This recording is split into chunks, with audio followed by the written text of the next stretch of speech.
I'm Sarah and welcome to my channel. Today I'm going to share with you about my recent experience with the Little Havana food and walking tour. And I will also give you insight into whether or not I think it's worth it and kind of what you could expect should you decide to go on the tour. Now, living in Central Florida, I have been to Miami numerous times. However, I don't know if it's just because we are because it's closer and we seem like it's familiar, but I don't always approach it as a tourist. But in recent years, I've gone down to South Florida to basically help with my niece and nephew, and by help, they're adults at this point, they're teenagers, and they're pretty self-sufficient. So I was looking for things to do.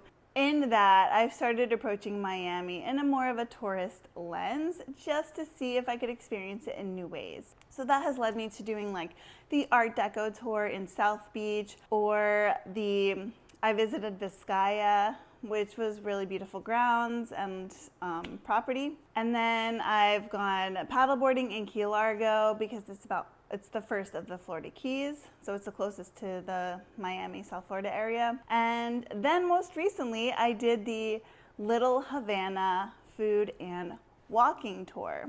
And I also did snorkeling in the Keys recently, which I'll talk about in another video. But yes, so it was my first time in like the true kind of Little Havana area.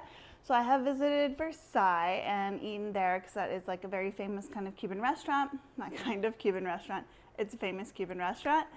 And while I enjoyed that, I have to say that Little Havana blew me away. I loved Little Havana so much more. And yeah, so of all of kind of the options that I've experienced in Miami, I'm shocked, that I didn't go to Little Havana sooner, but now that I've experienced it, I definitely think it's worth it, because even though I enjoyed South Beach and the Art Deco tour, sometimes Miami and parts of Miami can feel very pretentious, and that's not my thing.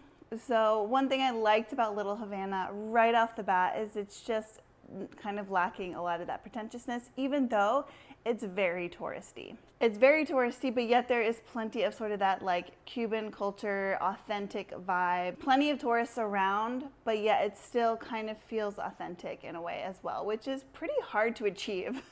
So kudos to Little Havana for that. So to book the Little Havana tour, I went on Viator, and I'll link the exact tour that I did below. I booked this tour the day before. So I did end up going with a friend, so I had to look for kind of like where there were 2 slots available, and this was the day before. There were only 2 time slots. So if you have a certain time in mind that you really want to do it, obviously don't wait till the last minute like I did. However, one of the time slots was 12 p.m., which is perfect since it is a food tour and I need to be hungry. So that was pretty smooth. The Viator process was also very smooth. Immediately got a confirmation, and then the morning of the tour, I got a text message from Orlando, who was going to be our guide, and he basically just said hello and, mentioned that he was the tour guide. Then he basically asked for any dietary restrictions, which I thought was pretty interesting because it's a food tour, but there are some dietary restrictions that they can work with. So for instance, if you don't eat meat, like if you're a vegetarian, they can work with you. If you don't drink alcohol, they can work with you. And in both cases on the tour, somebody did get vegetarian options brought to them, and somebody chose a non-alcoholic mojito. So depending on kind of what your interest, like your food restrictions, you could probably still go on the tour. However, if you're vegan or you have any kind of more life-threatening serious allergies, they basically recommend that you don't go on the tour. So just keep that in mind if that is you. I basically said I don't have any restrictions, so that was that. And then he sent all the information, including kind of where free parking is available, which is great for Miami, although it was packed when we got there. Where you can park for paid parking if that's full, and where to meet, and just some general information. Also to be prepared with an umbrella because Miami has unpredictable weather. As somebody who lives in Florida, I'm kind of familiar with this, and I knew going in at 12 I would probably be okay, so we didn't take an umbrella, although it is very hot, so you might want to take an umbrella for shade. But we were kind of in and out of AC, so overall, while I expected to be just drenched in sweat, it wasn't quite as bad as I expected. It definitely got worse at the end of the tour, but overall I was expecting to be much sweatier.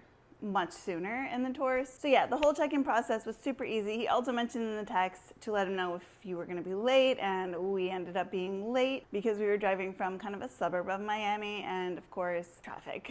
So we were late, but he told us where to meet up with them. They're very punctual, which is great. In our case, obviously, it kind of sucks because we were running late, but it's great for everybody else because if you're there on time, you're not going to be waiting around for anyone. Once we arrived, he told us where to meet them. We met up with them, and from what we were told, we missed, I think, like a stop at a cigar shop, so we didn't miss too much. Yeah, overall, the check-in process was very easy, and I really appreciated that. One, we didn't cause everyone else to have a delay. He just kind of kept it moving and told us where to meet. So if I was maybe on the other side of that, where I was like a person who was there on time, I appreciated that I wouldn't have been left in the heat to wait for us. I think that's really great that they do that. If you are running late, you can just meet up with them wherever they're at. So overall, I just thought that was very smooth. I appreciated that they asked for any restrictions on food. Overall, I just thought the check-in process was very well done. 10 of 10 for Orlando and the tour group. So our guide Orlando was actually a recent immigrant from Cuba, and he shared a little bit of a story which I found super interesting. Now, if you are somebody who doesn't want to hear any politics, don't worry. This tour does not really do any of the politics. I would have probably enjoyed hearing his perspective, but overall, they just keep it more culturally based, which is probably a safer way to go about it these days. Yeah, if you are concerned about that, don't be. It is definitely focused on the food and the culture of Cuba. But Orlando did a great job of kind of explaining so many various types of things throughout our tour, and just in general did a really great job of keeping things moving along and interesting. Some of the food highlights for me, like we started with empanadas, which is a win for me. I love an empanada. So he did explain why the Cubans use potatoes in their empanadas, which is because it was kind of the cheap and easy way to fill empanadas. So back in the day, it used to be more potato than meat, but nowadays it's more meat than potato, but they still put in the potato just kind of to remember where they came from and their history. And then at this stop, we also had a little bit of a Cuban coffee, and he explained how they make it, why it tends to be sweeter and have like kind of the sugar built into the process. It was delicious. It was a great pick-me-up. It is definitely a lot sweeter than I'm used to. Then one of the other stops I really enjoyed, of course, was like a guava and cheese pastry. I loved that stop. Then we did a stop for like mojitos and a Cuban sandwich, and he explained kind of a little bit of the history of both of those items. And I will say, just right off the bat, the place that we stopped for the Cuban sandwich and the mojito, I think it's called Havana Vieja. It's right next to Domino Park. I loved this restaurant. The second you walk in, like right from the outside, there is a live band playing. The whole place was packed. Overall, I just think it had a much better atmosphere than its sort of more famous counterpart, Versailles, which Versailles is great. The food was good. However, the atmosphere is a little bit more American diner. Overall, the atmosphere of Havana Vieja is better. And actually, my friend who was with me agreed that it was much better atmosphere than Versailles. So we were vibing.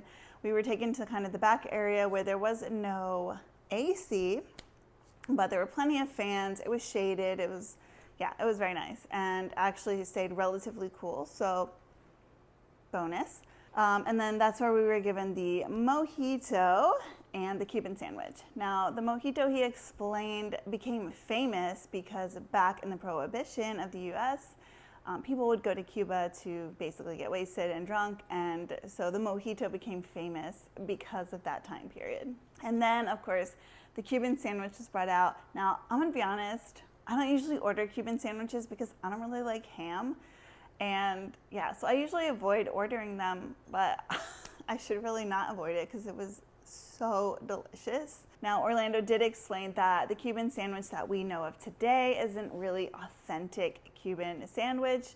It is kind of been influenced in many different ways, and it's more of the kind of, I guess there's a little debate between Tampa and Miami, but we'll just say it's the Americanized Cuban sandwich. Doesn't matter, it was delicious. I loved it. Even if you decide not to do the tour, if you're just wanting to go for like Cuban experience and you're thinking about Versailles, I would say Havana Vieja is the better way to go, at least in terms of atmosphere.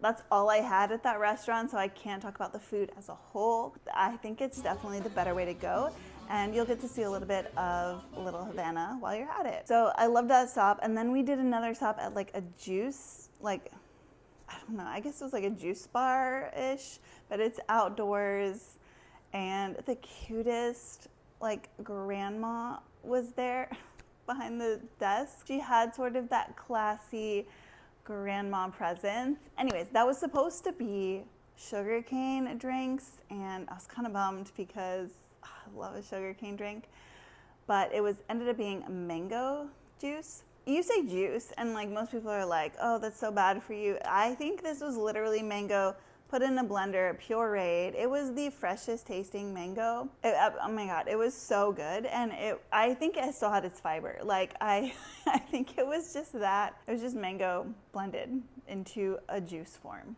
Like it was so good. It wasn't even like watery. It was just mango puree basically, but it was delicious. So we ended up having that instead of the sugar cane, but I think normally it would be the sugar cane drink, which I wish I had, but I didn't. So either way, it's an adorable little kind of outdoor juice stop.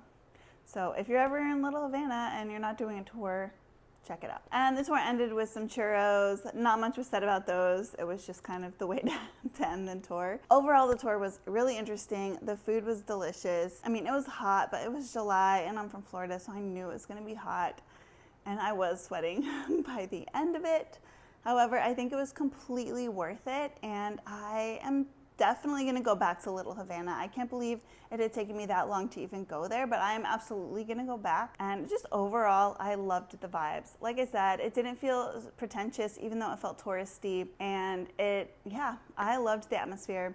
Even stopped in Domino Park and saw everyone playing dominoes there. And I did hear somebody say when they were leaving that you have to be part of the club to play, which is probably good.